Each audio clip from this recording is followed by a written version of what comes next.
Edição especial, apenas em áudio, do Evangelho em 3 minutos. Pregação de 40 minutos com Mário Persona. Podemos abrir no livro de Atos,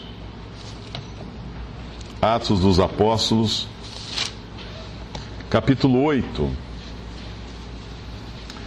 Após a morte e ressurreição de Jesus, aconteceu um evento, depois de vários dias que ele ainda apareceu, ressuscitado então para os seus discípulos. Apenas os que eram seus discípulos puderam vê-lo ressuscitado. Aconteceu um evento extraordinário que nunca antes tinha acontecido na face da terra. O Espírito Santo desceu do céu para habitar nesse mundo, na igreja. O que é a igreja?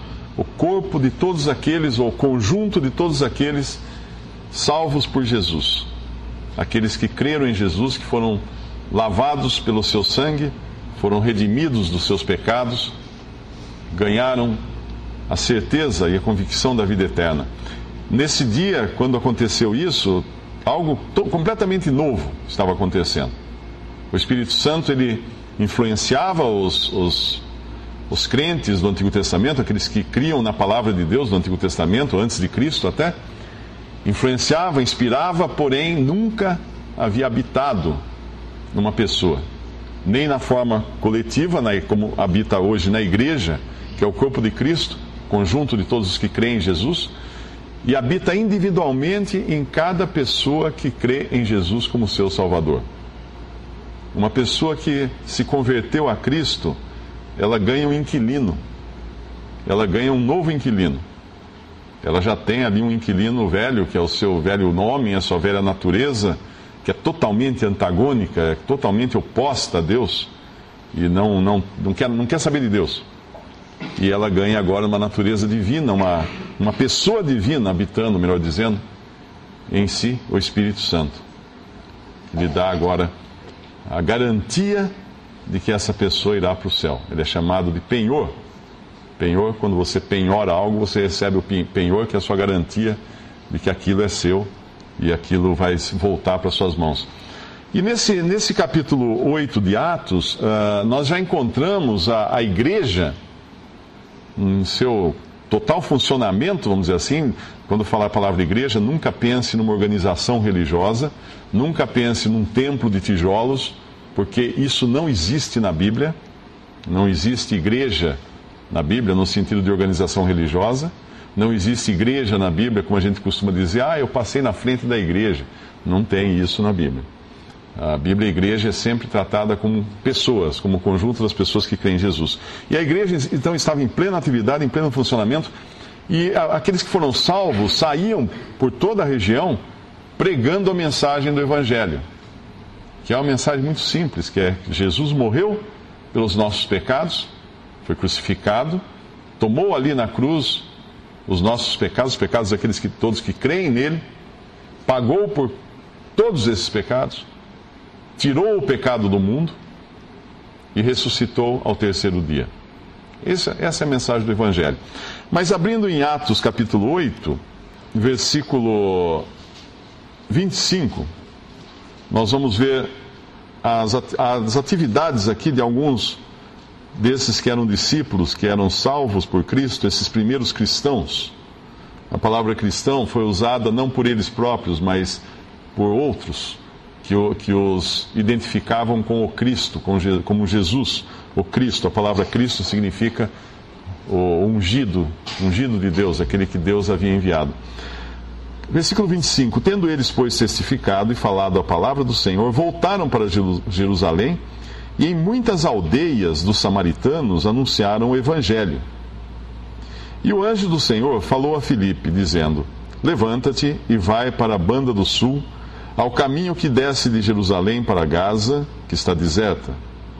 E levantou-se e foi, e eis que um homem etíope, eunuco, mordomo-mor de Candace, rainha dos etíopes, o qual era superintendente de todos os seus tesouros, e tinha ido a Jerusalém para adoração, regressava e, assentado no seu carro, lia o profeta Isaías. E disse o Espírito a Filipe: chega-te e ajunta-te a este carro. E correndo Filipe, ouviu que lia o profeta Isaías e disse: Entendes tu o que lês? E ele disse: Como poderei entender se alguém me não ensinar? E rogou a Filipe que subisse e com ele se assentasse. E o lugar da escritura que lia era este: Foi levado como a ovelha para o matadouro, e como está mudo o cordeiro diante do que o tosquia, assim não abriu a sua boca. E na sua humilhação foi tirado o seu julgamento, e quem contará a sua geração, porque a sua vida é tirada da terra? E respondendo o eunuco a Filipe, disse: Rogo-te, de quem diz isto o profeta? De si mesmo ou de algum outro? Então Filipe, abrindo a sua boca e começando nesta escritura, lhe anunciou a Jesus. E indo eles caminhando, chegaram ao pé de alguma água, e disse o eunuco: Eis aqui água, que impede que eu seja batizado? Versículo 38. E mandou parar o carro, e desceram ambos à água, tanto Filipe como o eunuco, e o batizou. E quando saíram da água, o Espírito do Senhor arrebatou a Filipe, e não ouviu mais o eunuco, e jubiloso continuou o seu caminho. E Filipe se achou em Azoto, e indo, passando, anunciava o evangelho em todas as cidades, até que chegou a Cesareia.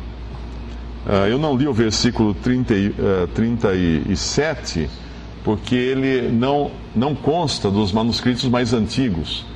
Ele provavelmente, em algumas versões da Bíblia, ele já não aparece, em algumas traduções ele já não aparece. Ele provavelmente foi introduzido por alguém, algum escriba, algum copista de manuscritos, e, portanto, não é um versículo que deveria estar aqui. Mas o versículo 27 nos fala uma coisa muito importante. O Senhor fala a Filipe, o anjo do Senhor. Todas as vezes que nós encontrarmos a palavra anjo ou anjo do Senhor, se refere ao Senhor Jesus. Ao Senhor Jesus, uma aparição do Senhor Jesus. E quando nós encontramos uma palavra do tipo um anjo do Senhor, aí é um anjo. É um anjo. Mas aqui o anjo do Senhor fala a Filipe dizendo: Levanta-te e vai para a banda do sul, ao caminho que desce de Jerusalém para Gaza, que está deserta. E ele vai então e encontra esse homem, esse etíope viajando. O que é importante nesse primeiro versículo é o interesse que Deus tem em salvar. E não importa quem seja a pessoa, não importa onde ela esteja, de onde ela venha e para onde ela vai. Deus deseja salvar. O Senhor Jesus quer salvar. E Ele faz questão que essa pessoa escute o Evangelho. Ele faz questão que essa pessoa escute as boas novas para poder se converter verdadeiramente a Cristo e ser salvo. E ser salvo eternamente. Quando Ele separa Filipe para essa missão, a gente podia pensar assim: por que ele não mandou para algum lugar que tivesse uma multidão? Por que ele não mandou para alguma arena lá, algum auditório grande? Filipe foi enviado para uma estrada, e ainda assim uma estrada deserta. E Filipe não contestou, Filipe não discute, fala assim: Senhor, mas se está deserta, o que eu vou fazer lá, né? Não, ele vai. Ele vai porque, se Deus mandou, tinha um objetivo, tinha uma missão para ele ali. E a missão era uma pessoa. Isso que é lindo na palavra de Deus. Deus se preocupa por uma pessoa. Você está hoje aqui, né, nessa sala, eu estou hoje aqui também nessa sala, porque Deus quis assim. Porque Deus quis assim. Ele nos trouxe aqui para ouvir a palavra dele, para ouvir o evangelho dele. E se você ainda não tem a sua certeza da salvação eterna, você foi trazido até aqui para ter essa chance de ouvir. Não desperdice. Não desperdice. Essa semana eu recebi um e-mail de um erudito, né? O sujeito escreveu apontando algumas falhas na Bíblia, que ele diz que ele lê grego, ele lê não sei o quê, mas ele não crê, ele considera a Bíblia um livro de fábulas, mas que haveria um engano em algumas palavras do grego, que não deveria ser traduzida do jeito que está na tradução, etc, etc. E falou um monte de coisa bonita, muito interessante, até o que ele fala, tudo. E depois eu pensei: mas o que eu vou responder para essa pessoa? Aí eu mandei um provérbio árabe para ele. Um provérbio árabe, que diz assim, é muito conhecido: os cães ladram e a caravana passa. Eu disse a ele: por mais que você fique nessas discussões filosóficas, bastante inteligentes até, de minúcias da Bíblia, se foi traduzido o grego corretamente ou não, se isso ou aquilo, eu mandei daí um versículo, João 3,16: Deus amou ao mundo de tal maneira para que todo aquele que nele crê não pereça, mas tenha a vida eterna. E o desafiei a encontrar, a verificar, já que ele sabia grego, se foi traduzido corretamente isso ou não. E se foi, que ele não esperasse a caravana passar, porque podia ser a última vez que a caravana iria passar para ele, a única oportunidade que ele poderia de ouvir a palavra de Deus e se converter a Cristo. E esse eunuco aqui, esse homem, ele está tendo essa oportunidade, ele vai agarrar essa oportunidade e ele vai crer em Jesus como seu Salvador.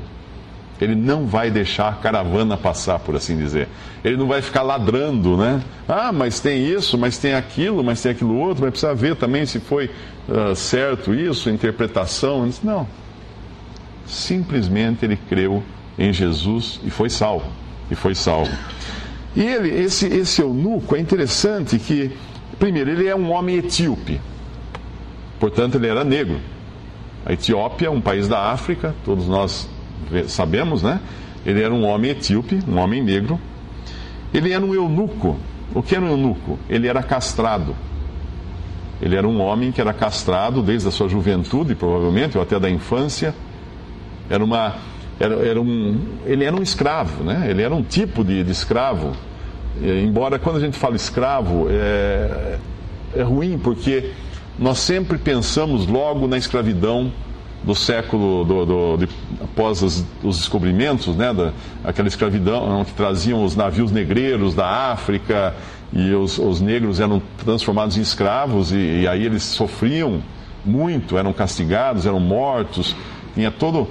Essa escravidão, que inclusive foi até ganhou respaldo até dos cristãos da época, o catolicismo na época apoiava até isso daí, porque era uma coisa que estava tão ligada ao modo social daqueles tempos, que todo mundo achava que era normal. E havia até algumas teorias de que os negros seriam descendentes de um dos filhos de Noé, que foi amaldiçoado, então por isso eles acabaram escravos, etc, etc. Mas naquele tempo não existia esse tipo de escravidão. A escravidão acontecia ou quando uma pessoa era feita prisioneira numa guerra. Nós encontramos isso no Antigo Testamento, uma menina que é levada, uma menina judia levada para viver com o seu patrão, sua patroa, Naamã, que era um general, era um comandante de exército do inimigo, mas ela era uma empregada doméstica, por assim dizer, trabalhando na casa daquele homem. E havia outros servos também que aparecem na Bíblia, e a gente logo percebe, primeiro, eles não eram distinguidos pela cor da pele. Não. Ou eram prisioneiros de batalhas, ou eram pessoas, dentro do judaísmo acontecia muito isso, uma pessoa que devia muito, tinha muitas dívidas. O que ele fazia? Ele se vendia de escravo para pagar suas dívidas. Ele vendia a si mesmo para cumprir. E aí ele começava a trabalhar como um servo, como um empregado, em troca de comida e morada. Então, era uma classe social. É importante entender isso. E havia também esses que eram criados para serem escravos.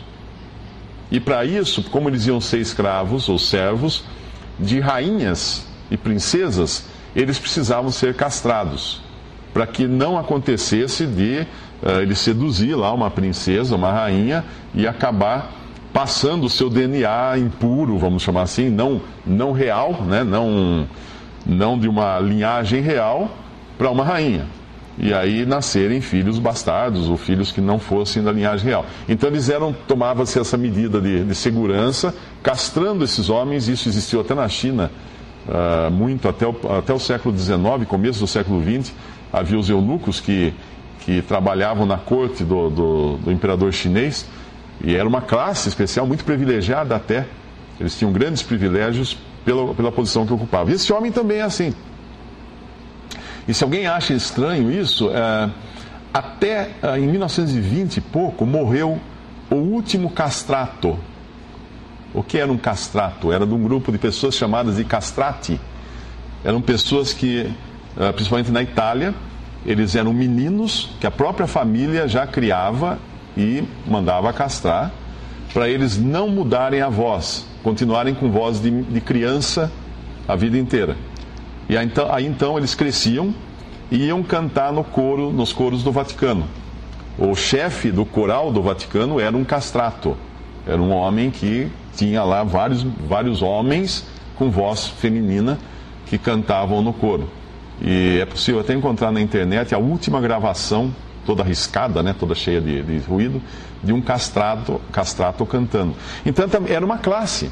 Não que Deus apoiasse qualquer coisa desse tipo, não. Mas era uma classe que existiu até o começo do século XX. E esse homem, então, ele era um homem que cuidava dos tesouros da rainha, um homem importante no palácio da rainha, um homem que tinha uma posição importante e um homem religioso.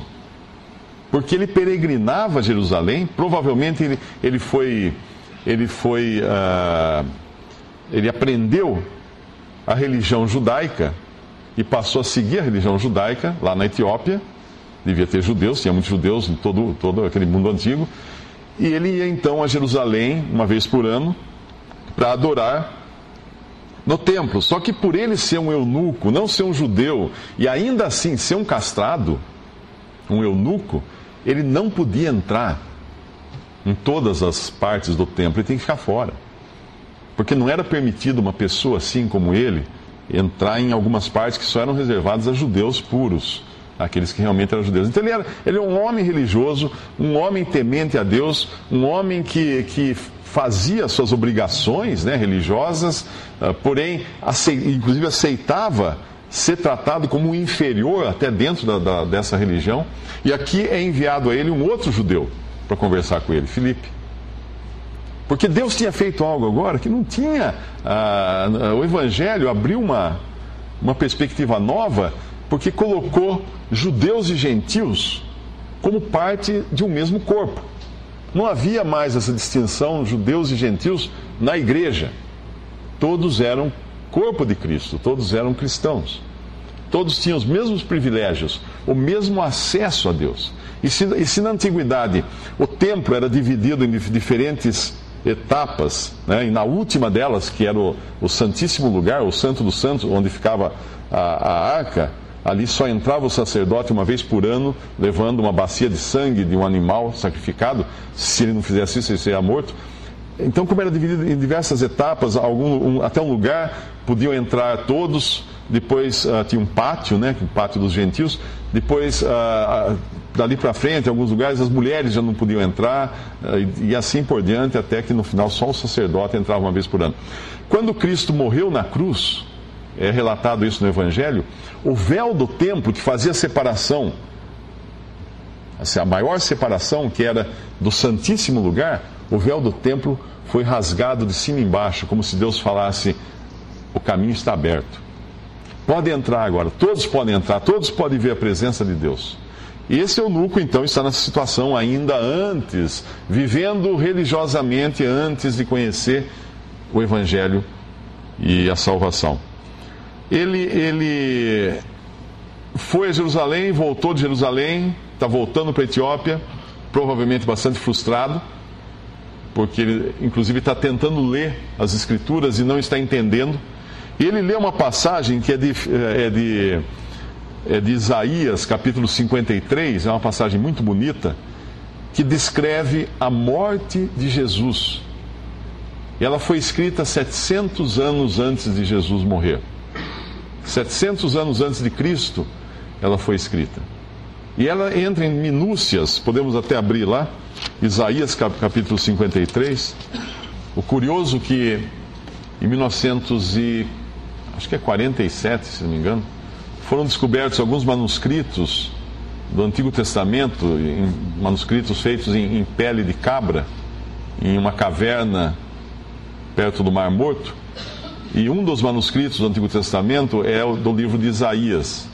E ele é muito mais antigo do que os manuscritos que foram usados para serem transformados na Bíblia que nós temos hoje, tanto no Antigo Testamento como no Novo Testamento. Ele é mais antigo do que o próprio manuscrito de Isaías, que foi transformado nesse livro de Isaías que nós temos aqui. E quando compararam ele com o que nós temos aqui, viram que era igual, idêntico. Ou seja, foi mantida a fidelidade do texto. Mas vamos ver em Isaías 53. Primeiro, Isaías 52, o versículo 14, nos fala da aparência de Jesus depois de ter sido espancado e ter sido torturado pelos guardas. Como pasmaram muitos à vista dele, pois o seu parecer estava tão desfigurado, mais do que o de outro qualquer, e a sua figura mais do que a dos outros filhos dos homens. E mais à frente, no versículo 2, fala que ele foi subindo como renovo, no capítulo 53, versículo 2, foi subindo como renovo perante ele, como raiz de uma terra seca. Não tinha parecer, nem formosura. E olhando nós para ele, nenhuma beleza víamos para que o desejássemos. Jesus era um homem totalmente comum, de aparência. Aquelas imagens que a gente vê por aí de um Jesus de cabelos longos, loiros e olhos azuis e pele muito branca, isso aí não tem nada a ver. Isso aí foi invenção feita na Idade Média, dos pintores da Idade Média, que imaginaram alguém de origem ariana, né? Porque é um homem loiro de olhos azuis, e não alguém que era, na realidade, um palestino, um homem judeu na Palestina, que era um homem moreno, um homem comum, como qualquer outro, tão comum que quando os guardas vão prendê-lo, depois que ele é denunciado e Judas o trai e combina com os guardas de entregá-lo, quando os guardas vão prendê-lo à noite no jardim do Getsemane, né? Eles vão lá com tochas. Judas combina um sinal, fala assim: olha, aquele que eu beijar é esse. Por quê? Porque tinha lá um monte de discípulos e os guardas não saberiam dizer qual deles era Jesus. Porque não tinha uma auréola na cabeça brilhando, tal, não era nada disso. Era um homem totalmente comum. Nenhuma beleza havia nele, nenhum parecer, nem formosura. E versículo 3, era desprezado, o mais indigno entre os homens, homem de dores, experimentado nos trabalhos, e como um de quem os homens escondiam o rosto, era desprezado e não fizemos dele caso algum. Verdadeiramente ele tomou sobre si as nossas enfermidades e as nossas dores, levou sobre si e nós o reputamos por aflito, ferido de Deus e oprimido. Quando ele curava aqui nesse mundo, quando Jesus andava por esse planeta curando pessoas, ele tomava a enfermidade dessa pessoa, ele levava essa enfermidade sobre si, ele carregava. Não foi na cruz que ele fez isso, foi na cura, quando ele curava as pessoas. Inclusive em Mateus é mencionado isso, quando ele faz uma cura, é mencionado esse versículo dizendo que ele havia acabado de tomar sobre si uma enfermidade. Ele tirava efetivamente a enfermidade da pessoa, tomava sobre si as nossas enfermidades. Mas aí, o versículo 5 já nos fala de outra coisa. Ele foi ferido pelas nossas transgressões e moído pelas nossas iniquidades. O castigo que nos traz a paz estava sobre ele, e pelas suas pisaduras fomos sarados, pelas suas feridas fomos sarados. Como assim? Ferido pelas nossas transgressões. Existem muitos casos de pessoas que estão na cadeia ou foram presas, depois soltas, e pessoas até que foram condenadas à morte injustamente. Alguém cometeu um crime e aquela pessoa estava na hora errada, no lugar errado, e era parecida com a pessoa, com o criminoso, acaba sendo presa, vem uma falsa testemunha e testemunha contra ela, e ela acaba sofrendo a pena. Isso que aconteceu com Jesus não foi exatamente isso. Ele realmente sofreu a pena dos culpados pelo pecado, uma pena que era muito maior do que qualquer pena aplicada pela justiça humana, porque não é uma pena de morte apenas, mas uma pena de juízo. Jesus não só morreu na cruz, ele foi na cruz castigado com o castigo que todos os que irão para o lago de fogo, para o inferno, receberão. O castigo eterno foi colocado sobre ele, podemos chamar assim, né, não sei se é correto dizer isso, mas apenas para a gente entender, condensado em 3 horas, uma eternidade de juízo e de castigo, de aflição, e colocado sobre ele. Ele foi castigado ali por 3 horas, a pena daqueles que iriam para o inferno, que iriam ser salvos, porém estavam ali sendo representados por ele. Se você já deu uma procuração para alguém, para fazer algo em seu nome, é exatamente isso que aconteceu. Jesus estava ali agindo como um procurador daqueles que seriam salvos, morrendo no lugar dos injustos, o justo no lugar dos injustos. Ele não aconteceu isso por acidente, ele de repente foi pego, como o exemplo que eu dei, e pegou, vamos matar esse então. Não foi isso. Ou Deus pensou assim, não, vamos usar ele. Não. Ele é o Filho de Deus, estava no mundo com essa missão específica de chegar até a morte e morte de cruz, levando sobre si os nossos pecados. Tem uma história, não lembro os nomes agora, mas houve um caso de um traidor, se não me engano, na França, que ele foi preso por traição e ele era gêmeo. E um dia o irmão gêmeo dele, ele era gêmeo, era casado, tinha vários filhos, e o irmão dele, que era gêmeo e era solteiro, foi visitá-lo na prisão. E na prisão o irmão levou um sonífero, qualquer coisa, conseguiu fazer com que ele engolisse aquilo, trocou de roupa com ele, chamou o guarda, falou, meu irmão que veio me visitar aqui, desmaiou, não aguentou, leva ele para fora, vai. Levaram o cara para fora, que era o prisioneiro, e ele ficou no lugar dele. E ele ficou na prisão e depois foi morto. E obviamente aquele que foi salvo pelo próprio irmão não ia voltar lá e falar assim, não, a pena já tinha sido, a execução já tinha sido feita, a pena já tinha sido aplicada. E um inocente que voluntariamente tomou o lugar do seu irmão. É isso que Cristo fez. Inocente, ele foi ferido pelas suas transgressões? Não, pelas nossas. Pelas nossas transgressões. Nós transgredimos. Nós somos pecadores. Ele nunca teve pecado. Ele foi moído pelas nossas iniquidades, não pelas dele. Ele não tinha iniquidade.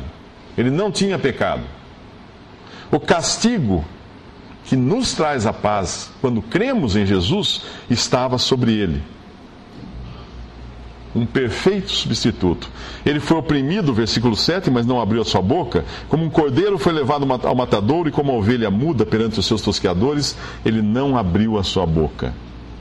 Da opressão e do juízo foi tirado, e aqui é a passagem que aquele eunuco estava lendo.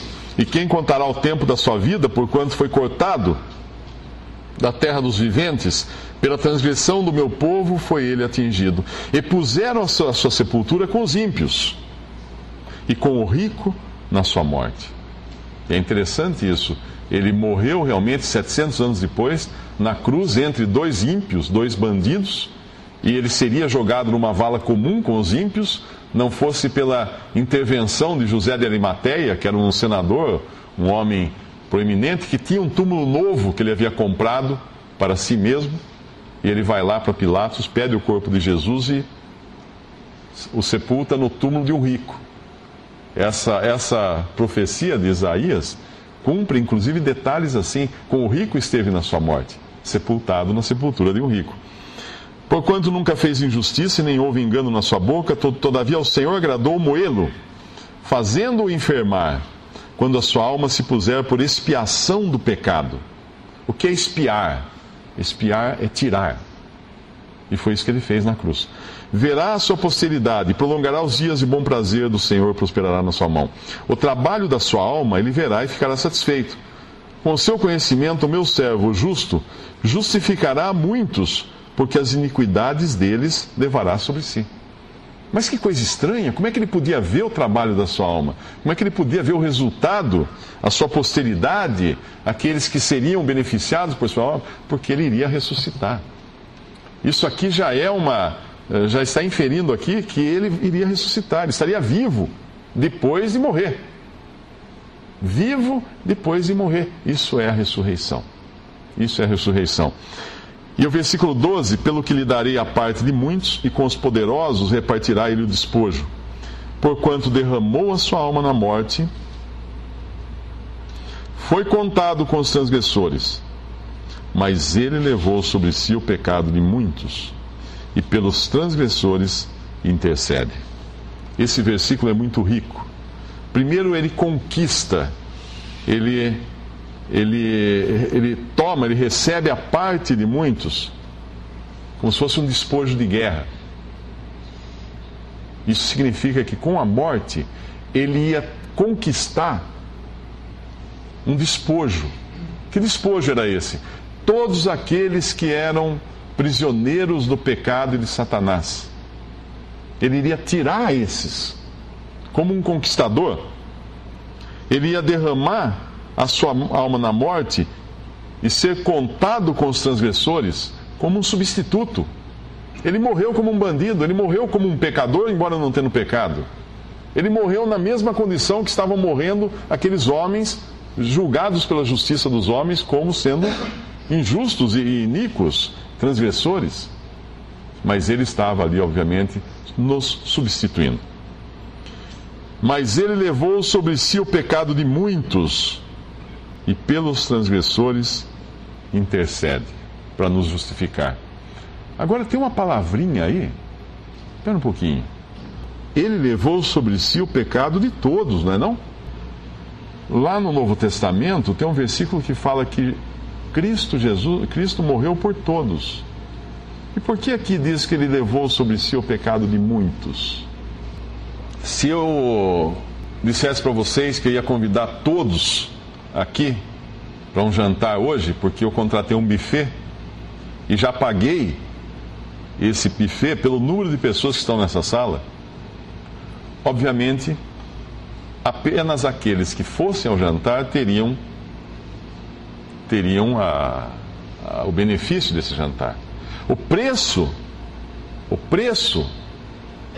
que eu iria pagar, o que teria pago, seria suficiente para que todos fossem a esse jantar.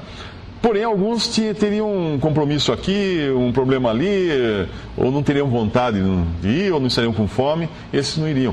Mas a provisão incluía todos. Porém, apenas muitos participariam do jantar. Foi isso que Cristo fez. Quando ele morreu por todos. Mas levou sobre si o pecado de apenas muitos. O que quer dizer isso? Ele não levou sobre si o pecado de todos. Ele levou sobre si o pecado daqueles que creem nele como Salvador. Você crê nele como seu Salvador?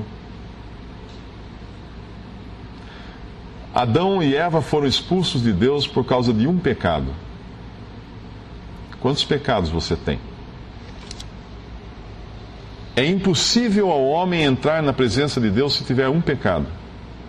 A menos que esse pecado, ou esses pecados, porque ninguém tem um pecado só, a menos que esses pecados sejam pagos e sejam tirados da sua conta, sejam eliminados do seu registro, sejam borrados completamente, ali apagados completamente dos registros da sua vida, a menos que isso aconteça, você irá para o lago de fogo. Porque o único meio de salvação, o único meio de entrar na presença de Deus sem ser consumido é por meio do sacrifício de Cristo que tira os nossos pecados. Será que você está entre esses muitos que creem em Jesus para a salvação? Ou você será simplesmente alguém que vai ver a caravana passar, vai ficar ladrando, um monte de desculpas e coisas, e aí é tarde demais.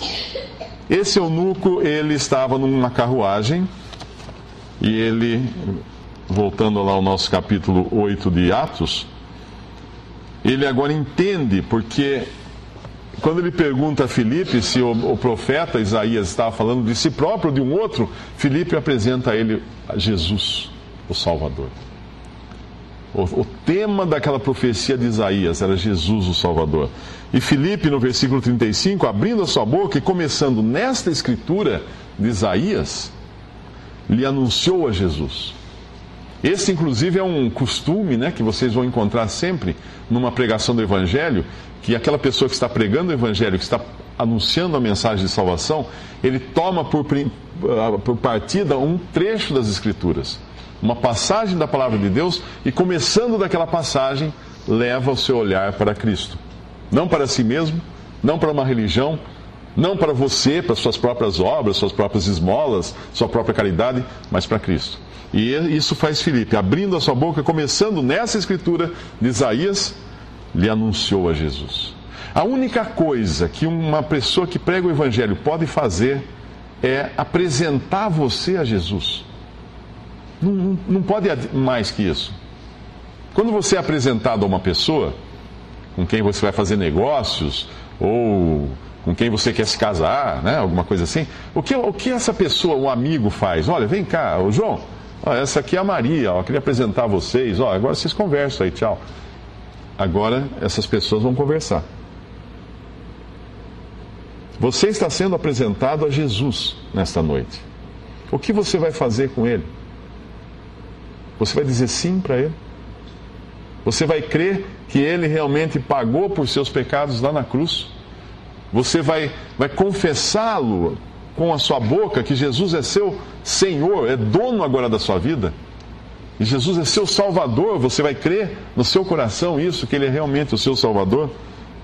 Se com a tua boca, isso é uma passagem, confessares a Jesus como Senhor, em teu coração creres que ele ressuscitou dentre os mortos, ou seja, que a obra dele foi consumada e perfeita e Deus aceitou, que ele ressuscitou dentre os mortos, será salvo. Olha que mensagem. Ah, mas eu preciso fazer, não precisa fazer nada. Mas tem que ir lá, andar o caminho de Santiago, de Compostela. Não, você não tem que andar em lugar nenhum. Não gaste sola de sapato com isso. É muito mais simples, porque foi muito mais complexo. É muito mais fácil, porque foi muito mais difícil. Ele caminhou muito mais longe. Ele teve que dar a sua vida e levar sobre si os pecados. Por isso que hoje ele oferece uma salvação de graça. E indo, Filipe, em versículo 36, e indo eles caminhando, chegaram ao pé de alguma água, e disse o eunuco: eis aqui água, quem impede que eu seja batizado?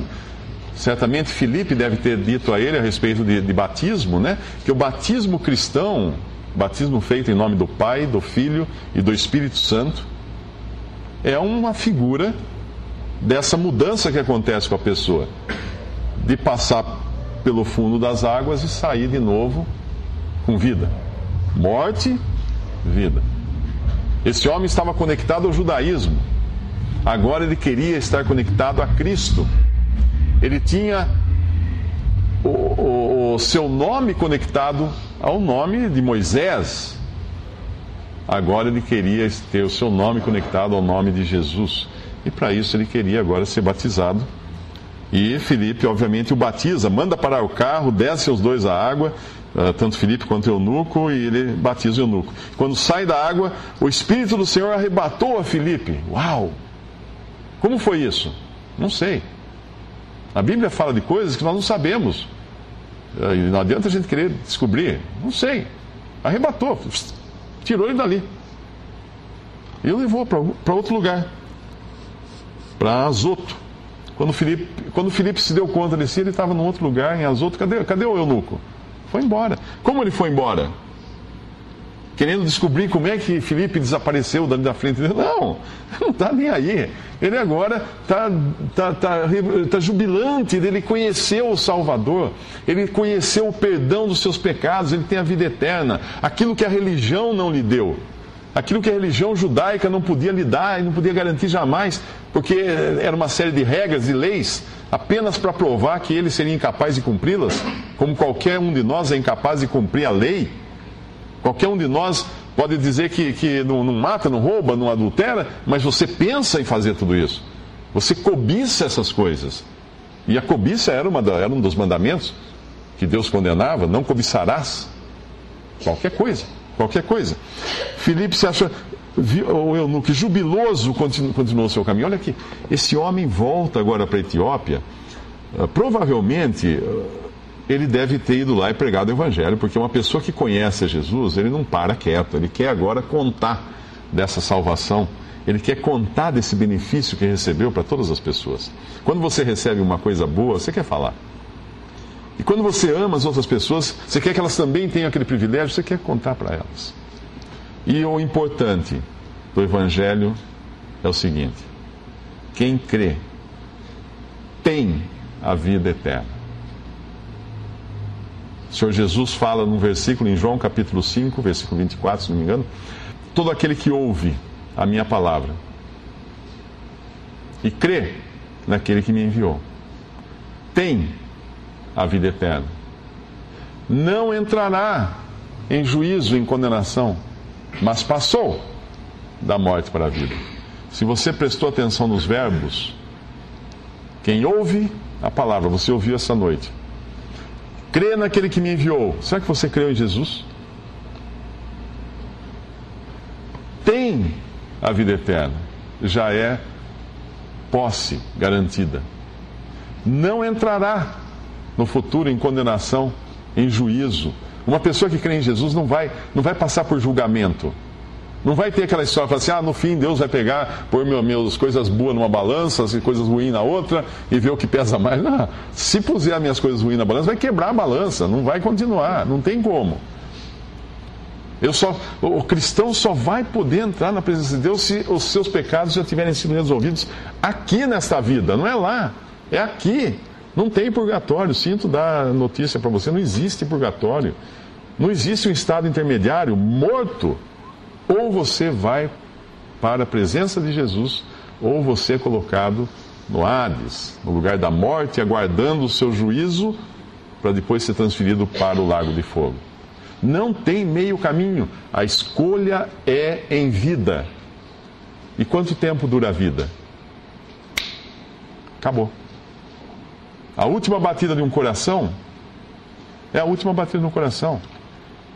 Quem aqui conhece, todos aqui conhecem pessoas jovens que estavam com vigor, de repente simplesmente tiveram um colapso, qualquer coisa, e estava na academia lá, andando na esteira, pum, cai morto. Mas como é que nunca teve nada? Estava bom. Mas é assim, nós temos uma batida de coração. Eu gostei uma vez do que disse aquele astronauta, ele é temente a Deus, né? O Armstrong, Louis Armstrong não é astronauta, Neil Armstrong, outro cantor. O Neil Armstrong. Perguntaram se ele corria muito, né? Fazia muita corrida.